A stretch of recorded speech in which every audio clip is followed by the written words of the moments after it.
أعوذ بالله من الشيطان الرجيم. بسم الله الرحمن الرحيم. الرحمن علم القرآن خلق الإنسان علمه البيان الشمس والقمر بحسبان والنجم والشجر يسجدان والسماء رفعها ووضع الميزان ألا تطغوا في الميزان وأقيموا الوزن بالقسط ولا تخسروا الميزان والأرض وضعها للأنام فيها فاكهة والنخل ذات الأكمام والحب ذو العصف والريحان فبأي آلاء ربكما تكذبان. صدق الله العظيم. الحمد لله رب العالمين والصلاة والسلام على سيد المرسلين وعلى آله وأصحابه أجمعين أما بعد. ابھی آپ کے سامنے سورۃ الرحمن کی ابتدائی 13 آیتیں ہیں جن کی تلاوت کی گئی. اس سے پہلے کہ ان آیتوں کی تشریح آپ کی خدمت میں رکھی جائے، بطور تمہید ایک بات آپ کی خدمت میں عرض کرتا ہوں کہ سورۃ الرحمن یہ دراصل مکی سورت ہے جو اللہ کے رسول صلی اللہ علیہ وسلم پر ہجرت سے پہلے نازل ہو چکی تھی. بسا اوقات بعض مورخین کو یہ غلط فہمی ہوئی کہ یہ شاید مدنی صورت ہو جو ہجرت کے بعد نازل ہوئی ہو. اس کا سبب یہ ہے کہ حضور اکرم صلی اللہ علیہ وسلم نے ہجرت کے بعد اپنے بعض خطبات میں یہ صورت پوری کی پوری تلاوت فرمائی. تو لازمی بات ہے جو حضرات نئے اسلام قبول کیے ہوئے تھے، مدینہ منورہ کے تھے، مکہ مکرمہ میں انہوں نے اللہ کے رسول صلی اللہ علیہ وسلم کو نہیں دیکھا تھا، تو ان کو یہ احساس ہوا کہ یہ ابھی صورت نازل ہوئی.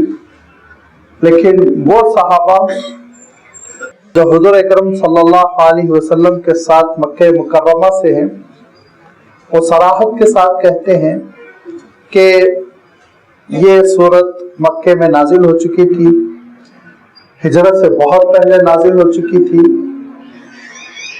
اور اس کی دلیل دیتے ہوئے حضرت اسماء بنت ابی بکر، حضرت ابوبکر صدیق رضی اللہ تعالیٰ عنہ کی صاحبزادی حضرت اسماء، وہ یہ فرماتی ہیں کہ حضور اکرم صلی اللہ علیہ وسلم نے ایک دن مکہ مکرمہ میں اس سورت کی تلاوت فرمائی، اور سورت کی تلاوت کرنے کے بعد ارشاد فرمایا کہ کیا ہوا تم لوگوں کو کہ خاموشی کے ساتھ تم نے پوری تلاوت سماعت کر لی، جبکہ میں نے اس سورت کی تلاوت جنوں کے سامنے کی تھی اور میں اس آیت پہ پہنچا فَبِأَيِّ آلَاءِ رَبِّكُمَا تُكَذِّبَانِ، تو وہ جن یہ کہہ پڑے کہ رَبِّ لَا نُكَذِّبُ بِآيَاتِ رَبِّكَ وَبِنِعْمَةِ رَبِّكَ، اے رب ہم آپ کی کسی نعمت کا انکار نہیں کر سکتے. جنہوں نے اعتراف کیا کہ وہ اللہ کی نعمتوں کا انکار نہیں کر سکتے اور تم نے خاموشی کے ساتھ سماعت کر لی. یہ واقعہ سنانے سے جو مقصود ہے وہ یہ کہ حضور اکرم صلی اللہ علیہ وسلم کی خدمت میں جو جنوں کے وفود آئے وہ زیادہ تر مکہ مکرمہ میں، سورۃ الاحقاف میں گزر چکا ہے، سورۃ الجن میں بھی آئے گا انشاءاللہ، کہ حضور اکرم صلی اللہ علیہ وسلم جب طائف کے سفر سے واپس آ رہے تھے اور نخلا میں آپ صلی اللہ علیہ وسلم نے تہجد ادا کی، تو اس وقت حضور اکرم صلی اللہ علیہ وسلم کی خدمت میں جن آئے تھے تو لازمی بات ہے مکہ مکرمہ میں یہ صورت نازل ہو چکی تھی، تبھی اللہ کے رسول صلی اللہ علیہ وسلم نے جنوں کو سنائی. اور اس سے زیادہ وضاحت والا وہ قصہ ہے جو حضرت عبداللہ ابن مسعود رضی اللہ تعالیٰ عنہ کا ہے، جو مشہور سیرت نگار ابن ہشام نے حضور اکرم صلی اللہ علیہ وسلم کی جو سیرت لکھی ہے اس میں یہ واقعہ لکھا ہے تفصیل کے ساتھ کہ یہ ابتدائی زمانہ تھا اور صحابہ ایک مرتبہ ایک نشست میں جمع ہوئے اور آپس میں انہوں نے یہ کہا کہ بہت دن ہو گئے کہ قریش کو ہم نے قرآن نہیں سنایا، جیسے جیسے اللہ کا کلام نازل ہو رہا ہے ہم کو سنانا چاہیے، بہت دنوں سے ہم نے ان کو کوئی چیز نہیں سنائی، لہذا کچھ تلاوت ہونی چاہیے. تو حضرت عبداللہ ابن مسعود رضی اللہ تعالیٰ عنہ وہ کم عمر بھی تھے اور غریب خاندان کے بھی تھے، وہ یتیم بھی تھے اور چرواہے تھے، بکریاں چراتے تھے. بہت کم عمری میں انہوں نے اسلام قبول کیا تھا اور حضور اکرم صلی اللہ علیہ وسلم کی خدمت میں سائے کی طرح رہے. حضرت عبداللہ ابن مسعود رضی اللہ تعالیٰ عنہ کو اتنا اعتماد تھا کہ جب آپ کوفہ تشریف لے گئے تو آپ نے اپنے شاگردوں کے درمیان یہ کہا کہ دیکھو قرآن مجید کی کسی بھی آیت کے بارے میں تم کو پوچھنا ہو کہ کب نازل ہوئی، صبح شام دن رات گرمی سردی ناسخ منسوخ محکم متشابہ، جو پوچھنا ہو پوچھو، ہر آیت کے سلسلے میں الحمدللہ میرے پاس معلومات ہے. تو یہ حضرت عبداللہ ابن مسعود رضی اللہ تعالیٰ عنہ کا جملہ ایک صاحب نے حضرت عمر رضی اللہ تعالیٰ عنہ کی خدمت میں بیان کر دیا جو امیر المؤمنین تھے، کیونکہ ایسا انہوں نے محسوس کیا کہ اس جملے میں ایک دعویٰ ہے، بڑا سا دعویٰ ہے، اور دعویٰ کرنا ادعا کرنا ادھر اچھی بات نہیں ہوتی ہے.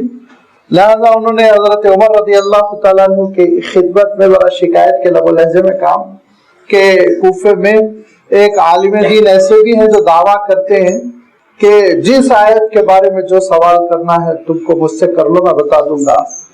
تو حضرت عمر رضی اللہ تعالیٰ عنہ نے کہا کون ہے وہ جو دعویٰ کر رہا ہے، کیا عبداللہ ابن مسعود ہے؟ تو کہا جی ہاں عبداللہ.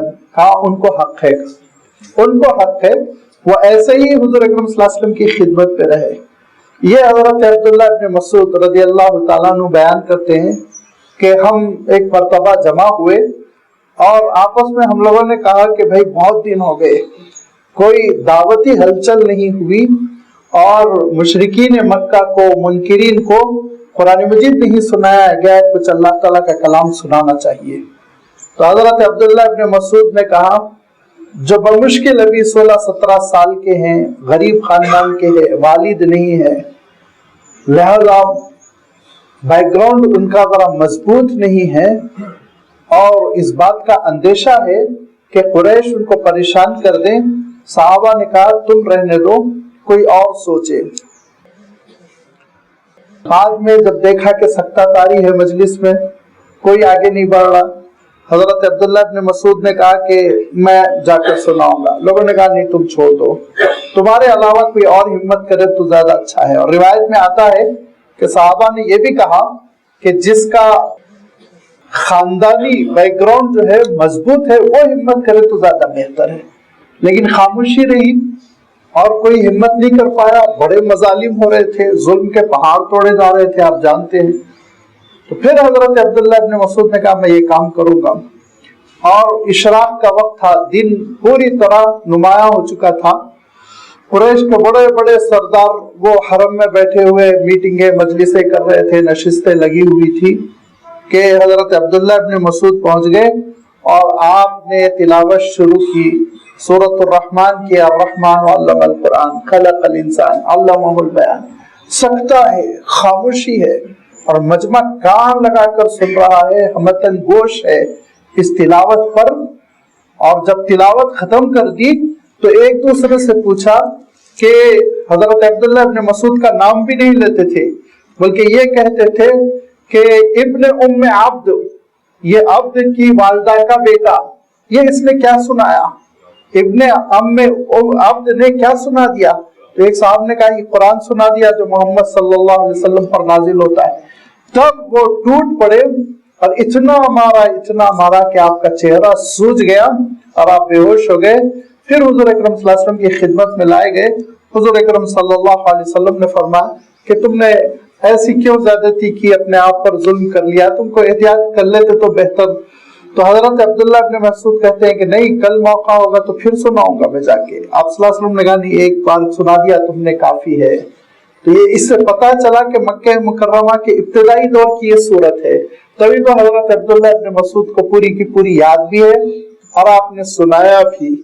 تو یہ دراصل صورت یہ مکی ہے, اور اس کو صاحبان جنہوں نے مدنی سمجھا, مدنی لکھا, دراصل وہ اس غلط فہمی کی بنیاد پر کہ مدینے کے بعض نئے لوگوں نے اس کو سنا تو یہ سمجھا کہ آج ہی کل میں یہ نازل ہوئی, اور اس کو یہ کہہ دیا کہ یہ مدنی ہے.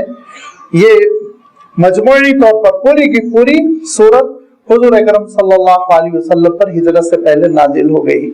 اور پھر آپ دیکھیں گے کہ اس سے پہلے سورۃ القمر میں اللہ تعالیٰ نے جو بات ارشاد فرمائی کہ منکرین کا تذکرہ کرتے ہوئے اللہ تعالیٰ نے یہ بات ارشاد فرمائی کہ دیکھو ہماری سزا سے, کیف کان عذابی ونذر, ہمارے تنبیہات سے ڈرو, آگاہ ہو جاؤ, احتیاط کی زندگی بسر کرو, ورنہ میرا عذاب آدھا پہنچے گا, تم ہلاک کو برباد ہو جاؤ گے. بار بار یہ بات ارشاد فرمائی, 4-5 مرتبہ اس آیت کا اعادہ فرمایا تاکہ لوگ متنبہ ہو جائے. تو اب اللہ تعالیٰ نے سورۃ الرحمن میں اب اپنی رحمتوں کا تذکرہ کرتے ہوئے, اپنی نعمتوں کا تذکرہ کرتے ہوئے بندوں کو دعائی دی کہ دیکھو عذاب ہی کا مسئلہ نہیں ہے, رحمتیں بھی تو اس کی کتنی ہے, کرم فرمائی اس کی کتنی ہے, نعمتوں کی بارش تم پر کتنی ہے, اس حقیقت کو بھی تو سمجھو. تو یہ ایک دوسرا انداز ہے بات کو سمجھانے کا, جس کو اسلام میں کہتے ہیں کہ انذار اور تبشیر دونوں چیزیں, کہ آگاہ بھی کیا گیا, الرٹ بھی کیا گیا, اور سزا سے ڈرایا بھی گیا, عذاب کی پیشن گوئی بھی کی گئی, اور اس کے ساتھ ساتھ جنت کی نعمتوں کی دعائی بھی دی گئی. اللہ کی رحمت سے مایوس بھی نہیں ہونے دیا گیا, اس کی محبتوں, اس کی رحمتوں سے قریب لانے کی بھی کوشش کی گئی. یہ بشارت اور یہ انذار, یہ دونوں کے درمیان اسلام چلتا ہے. لہذا اس صورت میں آپ دیکھیں گے کہ پوری کی پوری اللہ تعالیٰ نے اپنی نعمتوں کا تذکرہ کیا, اور وہ دھیرے دھیرے ایک ایک آیت کی شکل میں آپ کے سامنے آتی چلی جائے گی. پہلی آیت ہے جس میں اللہ تعالیٰ ارشاد فرماتا الرحمن, کہ وہ رحمان ہے جس نے علم القرآن, تم کو قرآن مجید کی تعلیم دی, جس نے قرآن کی تعلیم دی. رحمان آپ جانتے ہیں بسم اللہ الرحمن الرحیم سے یہ تشریح چلی آ رہی ہے. سورۃ الفاتحہ میں بھی الحمدللہ رب العالمین الرحمن الرحیم, وہاں پہ بھی اللہ تعالیٰ نے یہ لفظ استعمال فرمایا. رحم سے یہ لفظ برآمد ہوا ہے عربی کے اعتبار سے. سہ حرفی اس کی جڑ ہے, ٹریلیٹرل روٹ ہے اس کی, را ہا میم, رحم. رحم کے معنی ہوتے ہیں کسی پر شفقت, نرمی کے ساتھ اس کو گھیر لینا, اس کا احاطہ کر لینا. اور یہی وہ کیفیت ہے جس کی وجہ سے اس جھلی کو, جس جھلی میں ایک بچہ پروان چڑھتا ہے, ماں کے پیٹ میں پرورش پاتا ہے, اس کو رحم مادر کہتے ہیں, ماں کے پیٹ کی اس جھلی کو. اور اسی بنیاد پر پھر صلہ رحمی کا حکم ہوا ہے کہ سارے ان رشتوں کا خیال رکھنا جو خونی ہوا کرتے ہیں. لہذا رحم کے معنی بے پناہ شفقت, نرمی اور ایک لطافت اور ایک محبت کے ساتھ توجہ ہونا, کسی کی طرف جھکاؤ رحمتوں کے ساتھ, مہربانی کے ساتھ, یہ مفہوم ہے. اور الرحمن میں یہ مفہوم بہت بڑھ جاتا ہے عربی کے اعتبار سے. جب کبھی یہ وزن آتا ہے, ایک خاص قسم کا جو پیٹرن ہے جس میں الف نون ہوتا ہے اخیر میں, جیسے مثلا آپ دیکھیں گے غضبان کا لفظ ہے, آپ نے عربوں سے تعبان کا لفظ سنا ہوگا. اسی طرح بہت سے لفظ آتے ہیں, جوعان آتا ہے, شبعان آتا ہے, بکثرت الفاظ آتے ہیں, اس میں بہت زیادہ کثرت کا مفہوم ہوتا ہے. تعبان مانے بہت تھکا ہوا, غضبان قرآن مجید میں بھی آیا ہے حضرت موسیٰ علیہ السلام کی صفت کے طور پر، غضبان بہت غضب میں، بہت ناراض، عطشان بہت پیاسا، جوان بہت بھوکا۔ تو کثرت کا مفہوم ہوتا ہے، اور رحمان کے معنی جس کی رحمتیں بہت زیادہ ہے، بے انتہا ہے۔ کتنی ہے رحمتیں، اس کا اندازہ لگانے کے لیے اللہ تعالیٰ نے خود ایک بات ارشاد فرما دی، اور اس سے بڑھ کر کوئی تشریح نہیں ہو سکتی۔ ارشاد فرمایا کہ رحمتی سبقت کل شیء، اللہ کی رحمت ہر چیز سے آگے ہے، ہر چیز سے آگے، اس کے غضب سے، اس کی ناراضگی سے، اس کی قدرت سے، سب پر اللہ کی صفت رحمت غالب ہے۔ اور یہی وہ صفت رحمت ہے جس کی وجہ سے آپ دیکھ رہے ہیں کہ اللہ تعالیٰ کافروں کو بھی چھوٹ دے رہا ہے، باغیوں کو بھی چھوٹ دے رہا ہے، مہلت سب کو دے رہا ہے اللہ تعالیٰ۔ یہ دراصل اس کی رحمت ہی کا تقاضا ہے۔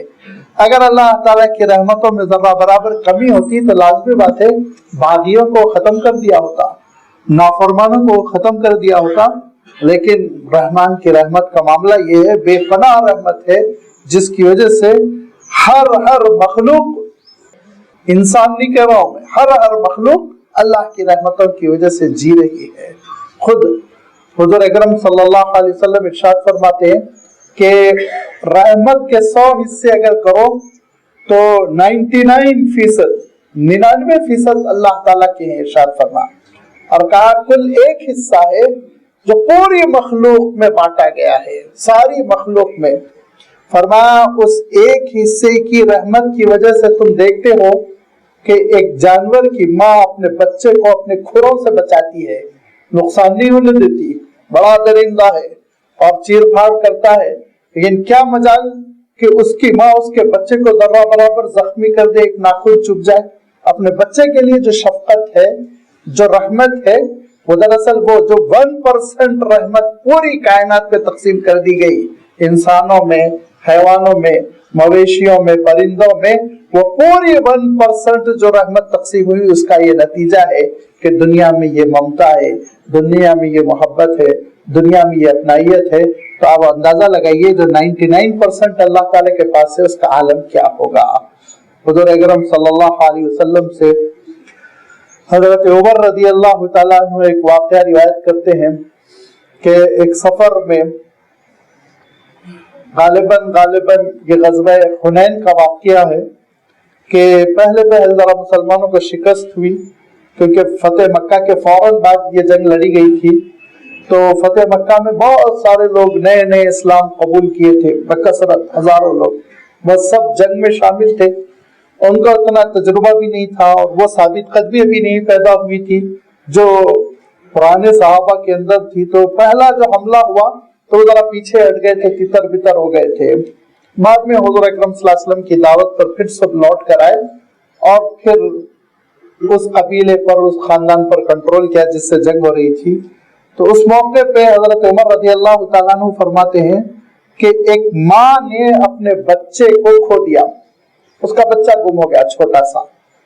اب وہ دوڑ رہی ہے اور بے اختیار وہ اس عمر کا جو بچہ ملتا اس کو اٹھا لیتی، سینے سے لگا لیتی، اور پھر اس کے بعد اس کو چومتی۔ لوگ جب کہتے ہیں تیرا بچہ نہیں ہے تو بڑی مایوسی کے ساتھ اس کو چھوڑتی، پھر ادھر ادھر بھاگتی۔ حضور اکرم صلی اللہ علیہ وسلم نے ارشاد فرمایا صحابہ کو دکھاتے ہوئے کہ دیکھو یہ ماں اپنی ممتا سے کیسے تڑپ رہی ہے، کیا اگر اس کا بچہ اس کو مل جائے تو یہ اپنے بچے کو آگ میں ڈال دے گی؟ صحابہ نے کہا سوال ہی نہیں پیدا ہوتا، جو بچے کے لیے دیوانی ہوئی جا رہی ہے وہ اپنے بچے کو آگ میں کیسے ڈالے گی؟ حضور اکرم صلی اللہ علیہ وسلم ارشاد فرماتے ہیں اس ماں سے رحمان بے گناہ بے پناہ شفقت رکھنے والا ہے، وہ تم کو آگ میں نہیں ڈالنا چاہتا، مگر تم اپنی بدعمالیوں کی وجہ سے آگ میں جاتے ہو، تم اپنی نافرمانیوں کی وجہ سے آگ میں جاتے ہو۔ لہذا رحمان کی رحمتیں بہت زیادہ ہے، وسعت کل شیء، رحمتوں و علما فرمایا گیا کہ رحمت کی وسعتیں اتنی ہیں کہ ارشاد فرمایا دنیا بھر کر اگر کوئی شخص گناہ لائے تو رحمان کا عالم یہ ہے اس سے بڑھ کر وہ مغفرت لائے گا، وہ توبہ تو کر دیکھے۔ لا تقنطوا من رحمت اللہ، کہا اللہ کی رحمت سے کبھی مایوس نہ ہونا۔ یہ ارشاد فرمایا لا تیأسوا من روح اللہ، اللہ کی رحمت سے کبھی مایوس نہ ہونا۔ اللہ کی رحمت سے مایوس ہونا تو کفر کی دلیل ہے، ارشاد فرمایا کہ کفر کی دلیل ہے فإنه لا ييأس من روح اللہ الا القوم الکافرون، یہ کافروں کی علامت ہے کہ وہ اللہ کی رحمتوں سے مایوس ہوتے ہیں۔ یہ رحمان کا جو کانسیپٹ ہے، یہ رحمان کا جو تصور ہے، اور جس کی بڑی تفصیل ہے، لازمی بات ہے مجھے آگے بڑھنا ہے، اسی لیے میں اس تشریح کو یہاں ختم کر رہا ہوں کہ یہ اس رحمان کی صحیح تشریح دین کے عقیدے کو ٹھیک ٹھاک کرتی ہے۔ مشرکین مکہ اس لفظ سے واقف تھے لیکن منکر تھے، وہ یہ سمجھتے تھے کہ جب اللہ تعالیٰ سب سے بڑا قادر مطلق رب ہے تو غضب ہے اس کے پاس، طیش ہے، غصہ ہے، تہس نہس کر دیتا ہے، برباد کر دیتا ہے۔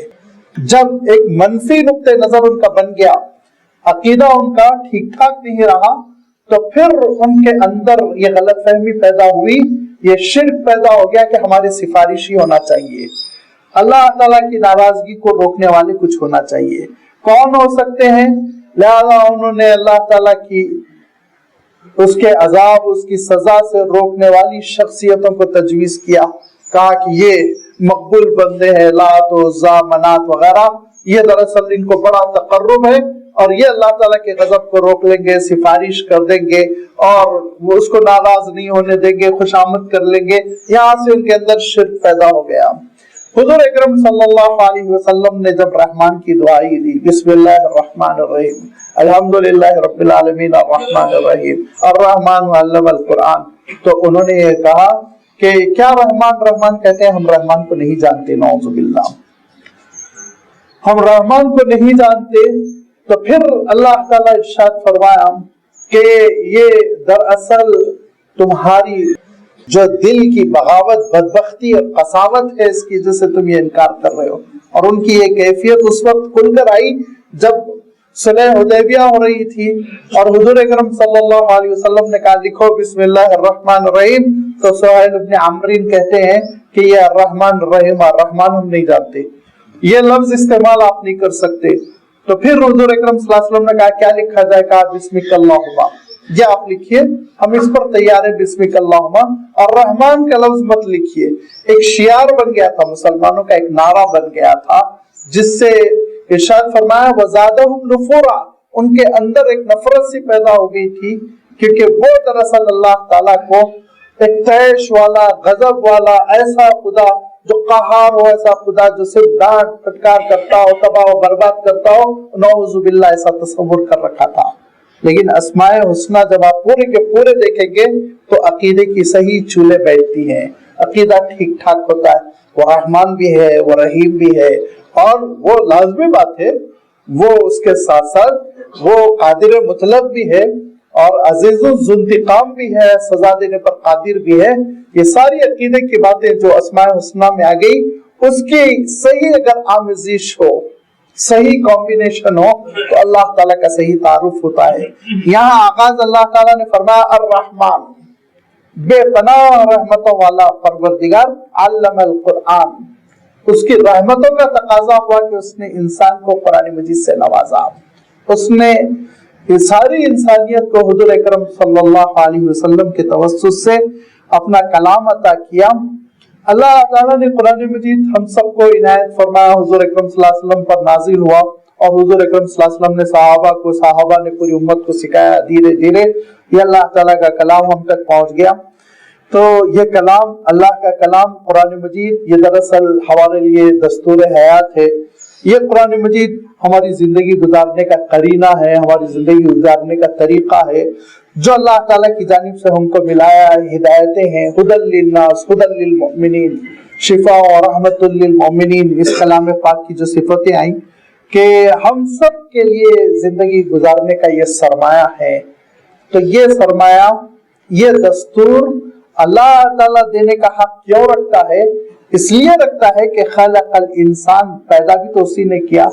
جب تم اسی کے پروڈکٹ ہو تو لازمی بات ہے وہی پھر گائیڈ لائن دے گا کہ تم کیسے زندگی بسر کر سکتے ہو۔ اس نے جب تم کو پیدا کیا تو اس کو معلوم ہے تمہاری خصوصیات کیا ہیں، وہ جانتا ہے تمہاری خوبیاں کیا ہے، وہ جانتا ہے تمہاری کمزوریاں کیا ہے، وہ جانتا ہے تمہارے عیوب کیا ہے، ہر چیز سے وہ واقف ہے، لہذا اس نے اپنے علم کی بنیاد پر اپنے کلام سے تم کو نوازا۔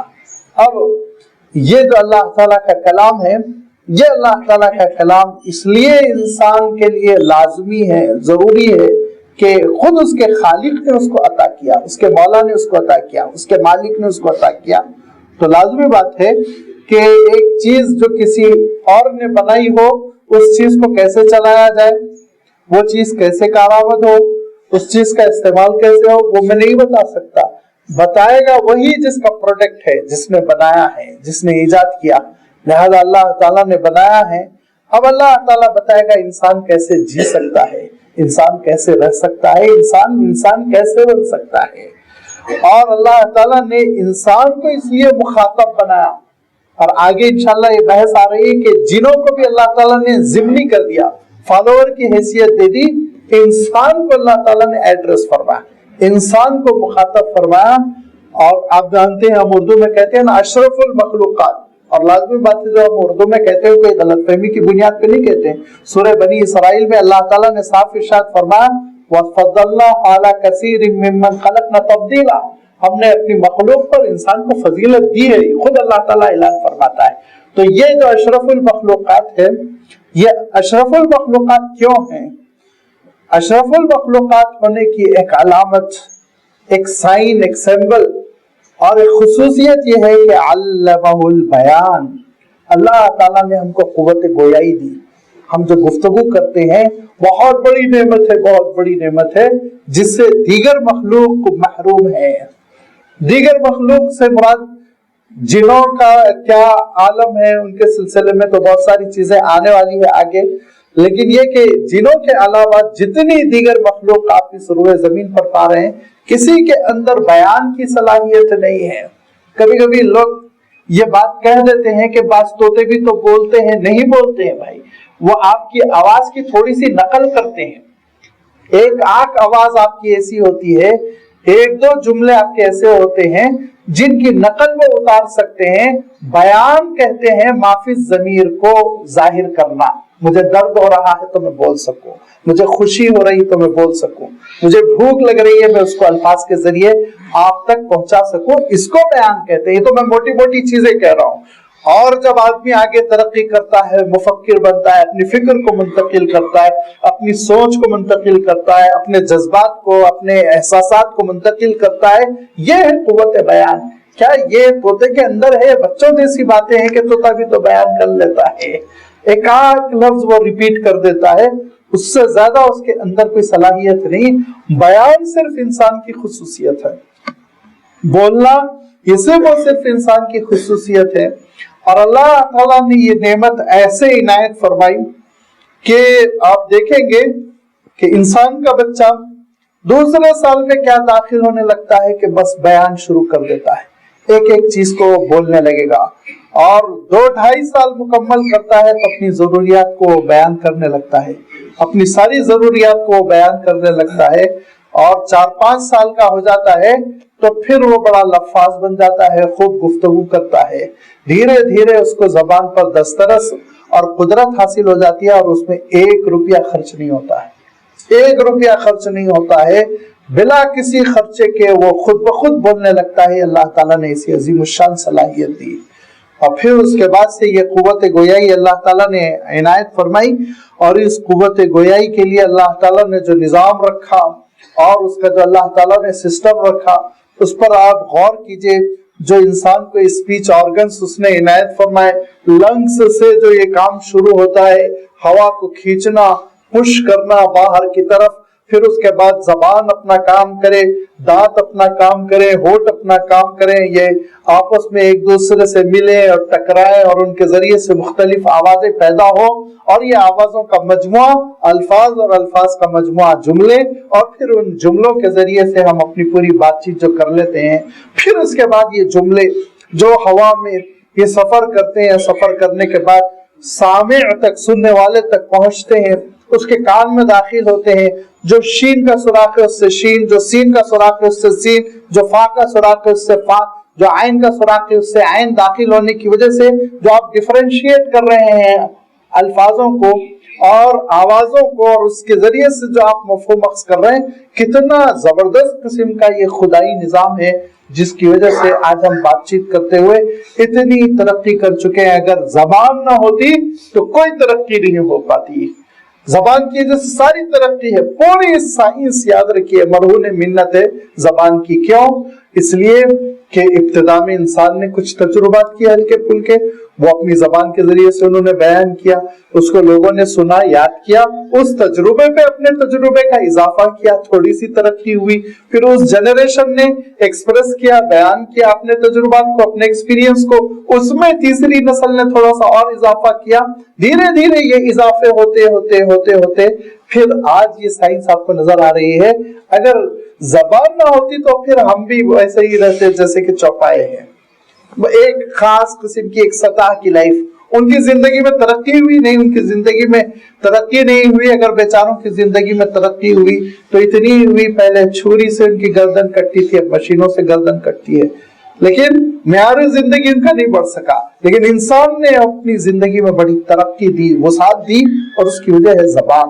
لہذا اللہ تعالیٰ اپنی اہم نعمتوں میں پہلی نعمت کے طور پر یہاں پہ جو ذکر فرمایا کہ خلق الانسان، وہ انسانوں کا خالق، جو ساری کائنات کا بھی خالق ہے، اس نے انسانوں کے ساتھ ایک خاص معاملہ کیا، علمہ البیان، کہ اس کو بولنے کی صلاحیت دی، قوت گویائی دی۔ اور پھر اس کے بعد سے اللہ تعالیٰ اپنی رحمتوں کا تذکرہ کرتے ہوئے ارشاد فرماتا ہے الشمس والقمر بحسبان، اس نے سورج کو اور چاند کو ایک حساب کتاب کے ساتھ پیدا کیا، ہر چیز میں حساب کتاب ہے، ایک خاص انداز میں اس نے پیدا کیا، ایک جسامت خاص انداز میں عنایت فرمائی، مسافت ایک خاص انداز میں عنایت فرمائی، اور اللہ تعالیٰ نے اس کرۂ ارضی کو، اس زمین کو انسانی آبادی کے لیے منتخب کیا، اور اس کے بعد اللہ تعالیٰ نے ایسا حساب کتاب رکھا کہ اس حساب کتاب کی وجہ سے آپ دیکھیں گے ساری چیزیں وہ اپنی اپنی جگہ پر صحیح سالم ہے، پوری زندگی کا نظام چل رہا ہے۔ جو سورج سے ہمارا فاصلہ ہے، ہماری دنیا کا فاصلہ، اگر اس فاصلے میں کمی ہو جائے جینا مشکل، اگر اس فاصلے میں دوری ہو جائے جینا مشکل۔ جو اللہ تعالیٰ نے فاصلہ رکھا کہ تقریباً 14,95,00,000 میل کا جو فاصلہ ہے، اس فاصلے میں 1 کروڑ کم ہو جائے، جلنے لگیں گے ہم لوگ، تباہ و برباد ہو جائیں گے۔ 1,00,000 کا اضافہ ہو جائے تو بعض سیاروں کے بارے میں آپ معلوم کر لیجئے، صرف برف ہی برف ہے، ٹھنڈے بنے ہوئے ہیں وہ، تو پھر جینا دوبر ہو جائے۔ اللہ تعالیٰ نے خاص مسافت میں رکھا، اور پھر اس کے بعد سے یہ عالم ہے کہ دنیا کا ایک حصہ 12 گھنٹے کے لیے، 14 گھنٹے کے لیے، 11 گھنٹے کے لیے سورج کے سامنے رہے گا، دوسرا حصہ پیچھے رہے گا۔ لازمی بات ہے جب دوسرا حصہ پیچھے ہے تو رات بن گئی، جو حصہ سامنے ہے تو اس میں دن ہو گیا۔ اس طرح سے یہ دنیا اپنے آربٹ پر گھومتی چلی جا رہی ہے۔ ارشاد فرمایا الشمس والقمر بحسبان، ایک حساب کتاب ہے جس کے ساتھ اللہ تعالیٰ نے یہ ساری کائنات کو پیدا کیا۔ دوسری جگہ ارشاد فرمایا کہ للشمس ينبغي لها ان تدرك القمر ولا الليل سابق النهار كل في فلك يسبحون، کہ انداز سے اللہ تعالیٰ نے پیدا کیا، جو رفتار بھی دی اللہ تعالیٰ نے ایسی رفتار دی کہ اس رفتار کی وجہ سے نہ دنیا چاند سے ٹکراتی ہے، نہ چاند جا کے سورج سے ٹکراتا ہے، سب اپنے اپنے آربٹ پہ چلے جا رہے ہیں۔ اور فرمایا والنجم والشجر يسجدان، اور ستارے بھی اور درخت بھی اللہ تعالیٰ کے دربار میں سجدہ ریز ہے۔ والنجم کی تشریح کرتے ہوئے بعض مفسرین نے لکھا النجم سے مراد وہ درخت ہے جو اپنے تنے پر نہیں کھڑے ہو پاتے ہیں، جس کو ہم عرف عام میں بیل کہتے ہیں، بیلے، جو جن کے تنوں پہ وہ خود نہیں کھڑی ہو پاتی بلکہ زمین پہ پھیلے گی یا آپ کو بانس وغیرہ لگانا پڑے گا اس کے سہارے پر پھیلے گی۔ تو نجم کی بعض تشریح نے کی بیلے، وہ درخت جو اپنے تنوں پر نہیں کھڑے ہو پاتے، لیکن اکثر بڑے مفسرین نے انہوں نے والنجم کو انہی معنوں میں لیا جو عام ہے، نجوم، نجم، ستارے، اور یہ کہا کہ اللہ تعالیٰ نے جب سورج کا تذکرہ فرمایا، چاند کا تذکرہ فرمایا، تو پھر لازمی بات ہے اللہ تعالیٰ نے ستاروں کا بھی تذکرہ فرما دیا. اور شجر جو ہے وہ لازمی بات ہے درختوں کو کہتے ہیں. اب درخت میں جب کبھی عمومی طور پر شجر کہا جائے گا تو ہر درخت آ جاتا ہے. وہ درخت بھی جو تنے کے اوپر کھڑا ہوتا ہے, وہ درخت بھی جو تنے پہ نہیں کھڑا ہوتا ہے, بیل بوٹے سب آ جاتے ہیں. لہٰذا یہ دو الگ الگ ترجموں کی ضرورت نہیں ہے, یہ کہا گیا. تو اب ترجمہ ہوگا وَالنَّجْمُ وَالشَّجَرُ يَسْجُدَانِ, ستارے بھی اور درخت بھی سب اللہ تعالیٰ کے دربار میں سجدہ ریز ہیں, سجدہ کرتے ہیں, یعنی پوری اطاعت کرتے ہیں, فرما برداری کرتے ہیں. ہر ایک کا اپنا اپنا ایک سجدہ ہوتا ہے, اپنی کیفیت کے اعتبار سے وہ سجدہ ہوتا ہے. حضرت انسان کا سجدہ یہ ہے کہ وہ اپنی پیشانی زمین پر رکھ دے, لیکن لازمی بات ہے کہ فرشتوں کو پیشانی نہیں ہے, ان کو تو ہمارے جیسا جسم نہیں ہے نا, وہ تو نور ہے, تو ان کا سجدہ اپنے انداز میں ہے. درختوں کا سجدہ اپنے انداز میں ہے, ستاروں کا سجدہ اپنے انداز میں ہے, جس کے بارے میں یہ کہا گیا ہے کہ اللہ تعالیٰ کے حکم کی فرما برداری ہی ان کے لیے سجدہ ہے. لہذا یہ پوری مخلوق اللہ تعالیٰ کے لیے سجدہ کر رہی ہے. اور فرمایا کہ وَالنَّجْمُ وَالشَّجَرُ, ستارے بھی ہیں اور درخت بھی ہیں, سب اللہ کے دربار میں سجدہ ریز ہیں, یعنی اس کے فرما بردار ہیں اور اس کے حکم سے ذرہ برابر انحراف نہیں کرتے. وَالسَّمَاءَ رَفَعَهَا, اور آسمان ہے کہ اس کو اس نے بلند کر دیا اللہ تعالیٰ نے تمہارے سروں پر. آسمان کی چھت کو اس نے ایسا بنا, سقف مرفوع, ارشاد فرما کہ تمہارے لیے وہ ایک محفوظ قسم کی چھت بن گئی, جس کی وجہ سے تم کو کوئی مصیبت نہیں ہوتی. اگر یہ فضا نہ ہوتی, یہ آسمان نہ ہوتا, اور یہ ہماری جو دنیا ہے, جو ہمارا گلوب ہے, اس کے اطراف یہ وہ گیسز کا ایک ہیولہ نہ ہوتا, ایک سرکل نہ ہوتا, تو پھر عالم یہ ہوتا کہ ہم پر پتھروں کی بارش ہوتی رہتی. اب ذرا اٹھا کر دیکھ لیجئے شہاب ثاقب کا کیا عالم ہے. شہاب ثاقب کہتے ہیں ٹوٹے ہوئے ستاروں کے ٹکڑے, بڑے بڑے ٹکڑے آتے ہیں, انڈیا سے بڑے, ایشیا کے برابر, یورپ کے برابر ایک ایک ٹکڑا آتا ہے. اور جب وہ آتا ہے تو شروع میں تو ہمارے سائنسدان ٹیلیسکوپ لگا کے گھورتے تھے اور گھبراتے تھے, ارے ادھر آ رہا ہے, 1 مہینے کے بعد ٹکرائے گا, 10 دن کے بعد ٹکرائے گا.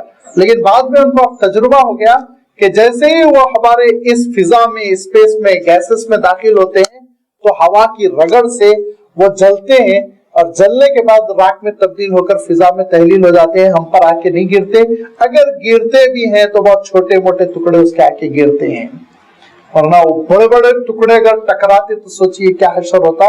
لہذا اللہ تعالیٰ ارشاد فرماتا ہے تمہارے لیے ایک چھت ہے جس کو اللہ تعالیٰ نے تمہارے اوپر تان دیا ہے, جس سے تم کو اللہ تعالیٰ نے محفوظ کر دیا. وَالسَّمَاءَ رَفَعَهَا وَوَضَعَ الْمِيزَانَ, اور ہر چیز میں اس نے توازن کو رکھا. میں نے بھی عرض کیا نا کہ خاص مسافت پر سورج ہے اور ایک خاص مسافت پر چاند ہے, اور سارے ستارے وہ اپنے اپنے آربٹ میں ہیں. سب کی ایک گریویٹیشنل فورس ہے, ایک کھچاؤ ہے. یہ آپ کی جو سیٹلائٹ جاتے ہیں تو لازمی بات ہے اس میں ایسا تھوڑی ہوتا ہے کہ وہ 4 سال 5 سال 10 سال تک جو فضا میں ہے تو اتنا پیٹرول ہے. پیٹرول صرف اتنا لگتا ہے جتنے میں وہ اس دنیا کی جو طاقت ہے اس طاقت کے زور سے باہر نکل جائیں, اس زون سے باہر نکل جائیں جس زون میں دنیا کھینچتی ہے. اس سے باہر نکل جانے کے بعد پھر وہ دنیا کی طاقت میں نہیں رہ جاتے. جو قوت کشش ہے دنیا کی, گریویٹیشنل فورس ہے, اس سے وہ باہر ہو جاتے ہیں. اس کے بعد کوئی مشین نہیں رہ جاتی. اس کے بعد تو فضا میں معلق رہتے ہیں, کھڑے رہتے ہیں, ان کو کسی قسم کی مشین کی ضرورت نہیں. تو یہ اللہ تعالیٰ نے ایک توازن رکھا ہے کہ ہر ایک کی ایک اپنی گریویٹیشنل فورس ہے, اور اس فورس کی وجہ سے سب اسپیس میں معلق ہے. کسی کے نیچے کوئی ستون نہیں, کسی کے اوپر کوئی چیز نہیں. جیسے فین لٹکتا ہے اوپر ایک چیز ہوتی ہے, راڈ ہوتا ہے, ایسی کوئی چیز نہیں ہے. بغیر اس کے اللہ تعالیٰ نے اس پوری کائنات کو تان دیا, تنی ہوئی ہے. ہر چیز اپنے اپنے گریویٹیشنل فورس کی بنیاد پر قائم ہے. یہ ایک عجیب و غریب توازن ہے. یہ توازن جب بگڑے گا, اس میں ذرہ برابر جب ڈفرنس آئے گا تو پھر آپ یاد رکھیے قیامت برپا ہو جائے گی. پھر ٹکرائیں گے سب ایک دوسرے سے, پھر تباہ و برباد ہوں گے. جب تک بیلنسڈ ہے, جس وقت اللہ تعالیٰ حکم دے گا کہ ختم ہو جاؤ, تمہارا اندر کا فورس ختم ہو جائے, تو پھر یہ ارشاد فرمایا کہ اذا النجوم انتصرت, پھر ایک دوسرے سے ٹکرائیں گے. وہ تیزی کے ساتھ ایک دوسرے کی طرف دوڑیں گے کہ پھر بچاؤ کا کوئی سامان نہیں رہے گا. پھر آپ کی زمین بھی وہ جنبش میں آ کر اذا زلزلت الارض زلزالہا برباد ہو جائے گی، ہلاکت ہو جائے گی، وہ قیامت کا وقت ہوگا۔ ابھی تو اللہ تعالیٰ نے ایک توازن اور اللہ تعالیٰ نے ایک خاص تناسب کے ساتھ اس کائنات کو رکھا، ہر چیز اپنے توازن کی وجہ سے برقرار ہے۔ یہ توازن اتنا اہم ہے، اتنا اہم ہے، فرمایا اللہ تطغوا فی المیزان، کہ دیکھو اس توازن میں تم بگاڑ مت پیدا کرو۔ تمہاری جو دنیا کی زندگی ہے وہ تمہاری دنیا کی زندگی بھی ایسے ہی سنور سکتی ہے جیسے کہکشاں سوری ہوئی ہے یہ یونیورس، خوبصورت سا چمکتے ہوئے ستارے، جلتے ہوئے سورج اور دوڑتی ہوئی دنیا، یہ سارا جو نظام کائنات چل رہا ہے پورے سیکنڈز کے حساب کے ساتھ، اس میں کوئی ڈسٹرب نہیں ہو رہا ہے، کوئی آگے پیچھے نہیں ہو رہا ہے۔ یہ اس طرح سے تمہاری زندگی بھی چل سکتی ہے، لیکن اس وقت جب کہ تم اپنے اندر توازن پیدا کرو، بیلنسڈ ہو جاؤ۔ بگاڑ جو پیدا ہوتا ہے، یاد رکھیے، جو جھگڑے پیدا ہوتے ہیں، نفرتیں جو پیدا ہوتی ہیں، دوریاں جو پیدا ہوتی ہیں، وہ عدم توازن کی وجہ سے۔ لہذا فرمایا وَأَقِيمُوا الْوَزْنَ، اس وزن کو، توازن کو برقرار رکھو۔ اس کی سب سے بڑی دلیل، کھلی ہوئی چیز جس کو ہماری آنکھیں دیکھتی ہیں، مشاہدہ کرتی ہیں کہ ہم وزن برقرار رکھیں، وہ کیا ہے؟ خرید و فروخت۔ آپ کے پاس ایک گاہک آ رہا ہے اور وہ قیمت دے رہا ہے، جب وہ گاہک جتنی قیمت دے رہا ہے تم اس کو اتنا مال دے دو، یہ توازن ہے، یہ توازن ہے۔ ڈنڈی مارو گے جھگڑا شروع ہو جائے گا۔ گاہک آ رہا ہے، تاجر سے مال لے رہا ہے، جتنا مال لے رہا ہے اس کی صحیح صحیح قیمت دے دے، ڈنڈی مارے گا، قیمت دینے میں کمی کرے گا، جھگڑا شروع ہو جائے گا۔ تو یہ ایک علامت ہے جس کے ذریعے سے، یہ کھلی ہوئی ایک نشانی ہے جس کے ذریعے سے ہم سمجھ سکتے ہیں کہ اس دنیا کی زندگی میں ہم کیسے بیلنسڈ کریں، کہ جو میرے حقوق ہیں وہ مجھے مل جائے اور مجھے جو حقوق دینا چاہیے دوسروں کو وہ میں دوسروں کو دوں۔ ایک فرد ہے تو لازمی بات ہے سوسائٹی اس سے حقوق مانگتی ہے، ماں باپ کے کچھ حقوق ہیں، بھائی بہنوں کے کچھ حقوق ہیں، اولاد کے کچھ ہیں، میاں بیوی کے کچھ ہیں۔ سارے حقوق جب بیلنسڈ رہیں گے تو جھگڑا نہیں ہوگا۔ اسی بات کی دعوت دی گئی اور ارشاد فرمایا وَأَقِيمُوا الْوَزْنَ بِالْقِسْطِ وَلَا تُخْسِرُوا الْمِيزَانَ، اور یاد رکھو کہ اس توازن میں بگاڑ پیدا کرنے کی کوشش نہ کرو، اس توازن میں بگاڑ پیدا کرنے کی کوشش نہ کرو۔ جھگڑا کس بات کا ہے؟ جھگڑا اس بات کا ہے کہ ماں کو شکایت ہے کہ بیوی کی طرف زیادہ توجہ ہے، میری طرف توجہ نہیں ہے، یہاں سے دوری شروع ہوئی۔ یا بیوی کو شکایت ہے کہ والدہ کی طرف زیادہ رجحان ہے، ان کی طرف زیادہ لائلٹی ہے، میرے سے وہ محبت نہیں، لہذا یہ عدم توازن کی وجہ سے جھگڑے شروع ہو رہے ہیں، دوریاں شروع ہو رہی ہیں۔ یہ یاد رکھیے، یہ تو میں نے ایک دو رشتوں کا تذکرہ کر دیا بطور مثال، ورنہ یہ معاملہ شروع ہو جاتا ہے اللہ تعالیٰ سے بندے کا تعلق، بندے کا اللہ تعالیٰ سے تعلق یہاں سے شروع ہو کر زندگی کی ہر فیلڈ میں، زندگی کے ہر میدان میں یہ جاری ہے۔ اور اللہ کے رسول صلی اللہ علیہ وسلم نے اپنی زندگی میں بتایا کہ توازن کے ساتھ زندگی کیسے بسر کی جا سکتی، اللہ کے حقوق کیسے ادا ہوں، بندوں کے حقوق کیسے ادا ہوں، یہاں تک کہ جانوروں کے حقوق بھی اللہ کے رسول صلی اللہ علیہ وسلم نے متعین فرما دیے۔ اللہ کے حقوق کا جب تذکرہ آیا تو حضور اکرم صلی اللہ علیہ وسلم کی خدمت میں ایک صاحب یہ کہتے ہیں کہ میرا جی چاہتا ہے کہ میں روز روزے رکھوں، ہر روز روزے رکھوں۔ آپ صلی اللہ علیہ وسلم نے کہا نہیں، تم کو اس کی اجازت نہیں۔ ارشاد فرمایا دیکھو اللہ تعالیٰ کا نظام یہ ہے، وہ رحمان ہے نا، اس کا عالم یہ ہے کہ ایک نیکی پر کم سے کم 10 گنا اجر تو دیتا ہے۔ لہذا فرمایا مہینے میں 3 روزے رکھو، پورے مہینے کا اجر تم کو مل جائے گا، 30 دن کا تم کو اجر مل جائے گا، یہ تمہارے لیے کافی ہے۔ انہوں نے کہا نہیں اللہ کے رسول اور تھوڑا زیادہ جذباتی ہیں وہ، میں اور کر سکتا ہوں۔ تو فرمایا ٹھیک ہے، تم کو میں اس بات کی اجازت دوں گا کہ ہر ہفتے تم دوشنبے کا اور جمعرات کا روزہ بھی رکھ لیا کرو۔ انہوں نے کہا اللہ کے رسول میرے اندر ہے طاقت اور میں رکھنا چاہتا ہوں۔ آپ صلی اللہ علیہ وسلم نے فرمایا آخری بات میں کہتا ہوں کہ حضرت داؤد علیہ السلام کا روزہ رکھو، وہ 1 دن روزہ رکھتے تھے، 1 دن روزہ نہیں رکھتے تھے، اس سے بڑھ کر کی میں تم کو اجازت نہیں دوں گا، یہ آخری اجازت ہے۔ یہ 1 دن روزہ رکھنا اور 1 دن روزہ نہیں رکھنا، ڈیلی روزہ رکھنے میں کیا عرض ہے؟ اللہ کے رسول صلی اللہ علیہ وسلم نے جو تعلیم دی نا، وہ یہ کہ اگر آپ ڈیلی روزہ رکھیں گے تو ایٹومیٹیکلی آپ روزے کے عادی ہو جائیں گے، پھر روزہ روزہ نہیں رہے گا. ایک دن دوپہر کا کھانا کھائیں گے تو دوسرے دن 12-1 بجے پیٹ میں گھلسے لگیں گے، بھوک لگے گی، معلوم ہوگا بھوک کس کو کہتے ہیں. روٹین میں نہ کر دو دین کو. لہذا اللہ کے رسول صلی اللہ علیہ وسلم نے کہا کہ یہ داؤد علیہ السلام کا جو روزہ ہے اس سے افضل کوئی روزہ نہیں، اس سے بڑھ کر میں تم کو اجازت نہیں دوں گا. اب وہ صحابی جب بوڑھے ہو گئے تو کہتے ہیں کہ افسوس، اللہ کے رسول صلی اللہ علیہ وسلم نرمی دے رہے تھے، میں نے نرمی کو قبول نہیں کیا. اب بڑھاپے میں جو عہد کیا تھا اللہ کے رسول صلی اللہ علیہ وسلم کے سامنے، ایک دن روزہ رکھوں گا، ایک دن نہیں رکھوں گا، ایک دن آڑ کا جو عہد کر لیا تھا، آج مجھے نبھانا بہت مشکل ہو رہا ہے. میری طاقت ٹوٹ چکی، جوانی جا چکی ہے. لہذا اب وہ عزم، وہ حوصلہ، اور اب اللہ کے رسول کے سامنے عہد بھی کر چکا ہوں آپ کی حیات طیبہ میں، اب اس کو نہ نبھاؤں یہ بھی برا لگ رہا ہے. اور صحت ہے کہ اجازت نہیں دے رہی ہے، تو وہ افسوس کرتے تھے اور یہ کہتے تھے کاش اللہ کے رسول صلی اللہ علیہ وسلم نے جو نرمی دی اس کو میں اختیار کر لیتا. اللہ کے رسول صلی اللہ علیہ وسلم نے ہر چیز میں جو اعتدال بتایا ہے کہ سب کے حقوق ادا ہوتے چلے جائیں.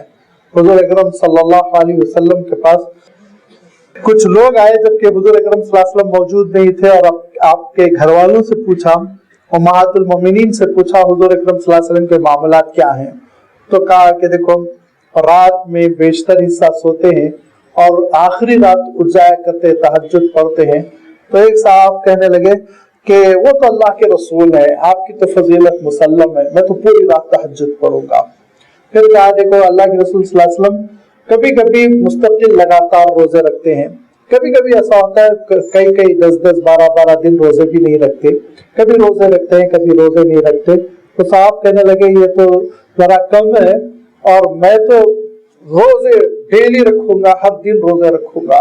اس طرح سے انہوں نے اپنے اپنے جذبات بیان کیے. جب اللہ کے رسول صلی اللہ علیہ وسلم تشریف لائے، واقعے کی اطلاع ہوئی، تو حضور اکرم صلی اللہ علیہ وسلم نے کہا کہ میں تم سب میں سب سے زیادہ متقی ہوں اور اللہ کو سمجھنے والا، اس کی معرفت اور اس کا ڈر میرے دل میں ہے. لہذا ارشاد فرمایا کہ دیکھو جو میں کرتا ہوں نا وہ تمہارے لیے آئیڈیل ہے، نمونہ ہے. لہذا میں روزے بھی رکھتا ہوں اور کبھی کبھی روزے نہیں رکھتا ہوں.